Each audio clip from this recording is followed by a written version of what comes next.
Sebelum menuju ke pembahasan, saya akan menampilkan paradoks kemahakuasaan menurut Wikipedia.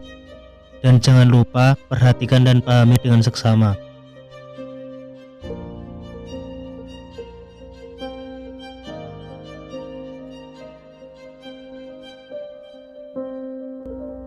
Dapat diketahui bahwasanya paradoks itu kalimat pertentangan, yang pengertiannya dalam satu kalimat ada pernyataan yang saling bertolak belakang satu sama lain.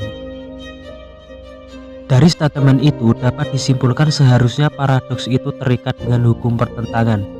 Contohnya, bila ada siang, ada malam, ada hidup, ada mati, ada kaya, ada miskin. Logikanya, bila ada suatu zat yang terikat hukum benar salah, sebab akibat, pertentangan, takdir, ruang waktu, dan limiter atau batasan, pasti ada juga zat yang tidak terikat oleh semua hal itu. Ada keberadaan yang tidak terikat oleh aturan hukum di dunia ini, termasuk juga paradoks.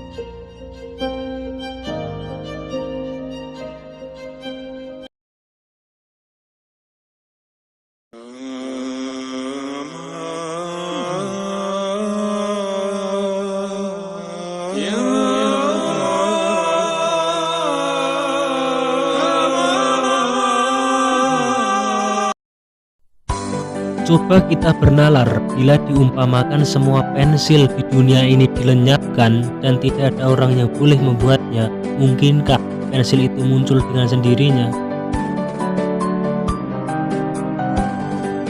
Logikanya mustahil, bukan? Jika kita hubungkan pernyataan pensil itu dengan pembentukan alam semesta, lebih logis bahwasanya Tuhan itu nyata yang menciptakan alam semesta itu, bukan?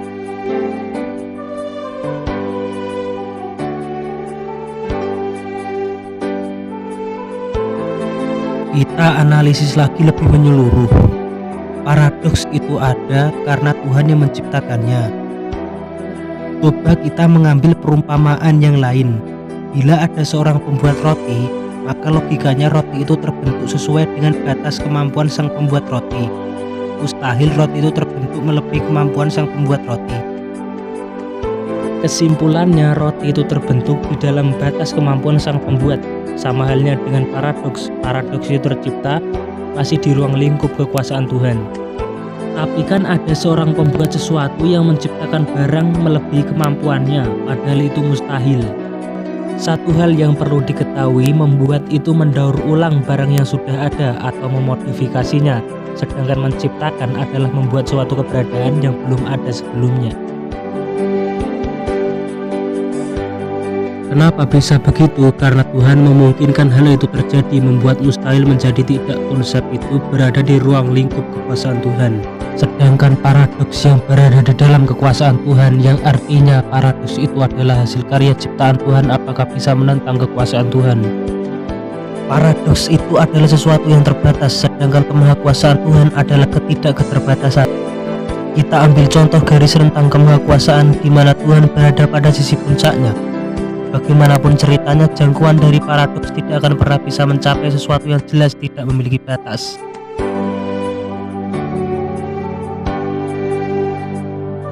Mari kita bedah lagi paradoks kemahakuasaan tersebut. Statement itu dapat disimpulkan kembali bahwasanya paradoks tersebut memungkinkan apakah Tuhan bisa menciptakan Tuhan yang lain atau apakah Tuhan bisa menolak dirinya sendiri. Kita analisis lagi pernyataan tersebut. Ada opsi dari pernyataan tersebut yang meyakini bahwa Tuhan itu Maha Kuasa. Sedangkan dalam substansi tentang ketuhanan disebutkan bahwa nama lain dari Tuhan adalah Maha Kuasa. Bila ia tidak Maha Kuasa, berarti ia bukan Tuhan. Dari logika seperti itu dapat dipastikan bahwa Tuhan dan Maha Kuasa memiliki artian yang sama. Sama halnya dengan kita menanyakan apakah seekor harimau bisa tidak menjadi selain macan.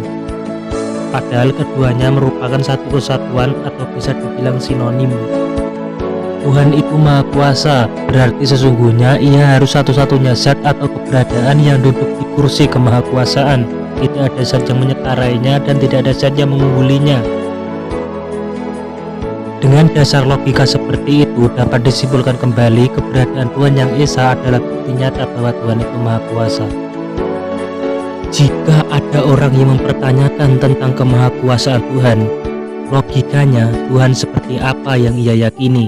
Tuhan yang esa atau Tuhan yang lain? Selama segala sesuatu itu masih diciptakan oleh Tuhan, mustahil sesuatu tersebut dapat mengakhiri kebesaran Tuhan dengan batasannya. Dari semua pernyataan yang saya sampaikan tadi, logika menjawab iya atau tidak bukanlah solusinya. Saat soal menanyakan apakah Tuhan bisa menciptakan batu yang tidak bisa diangkatnya, itu adalah soal uraian yang memerlukan banyak pertimbangan. Satu hal yang tak perlu dipikirkan secara mendalam, jika kita anggap angka 1 adalah peluang kekuasaan Tuhan, bukankah sampai kapanpun juga, meskipun kita mencoba membaginya dengan tanda kutip bilangan kurang dari 1, angka 1 tidak akan pernah menjadi kecil, tapi justru melesat semakin besar. Kalau kalian katakan bilangan negatif yang membaginya, satu hal lagi, setiap hal yang diciptakan Tuhan selalu memberikan dampak positif, kecuali kalian salah menempatkannya.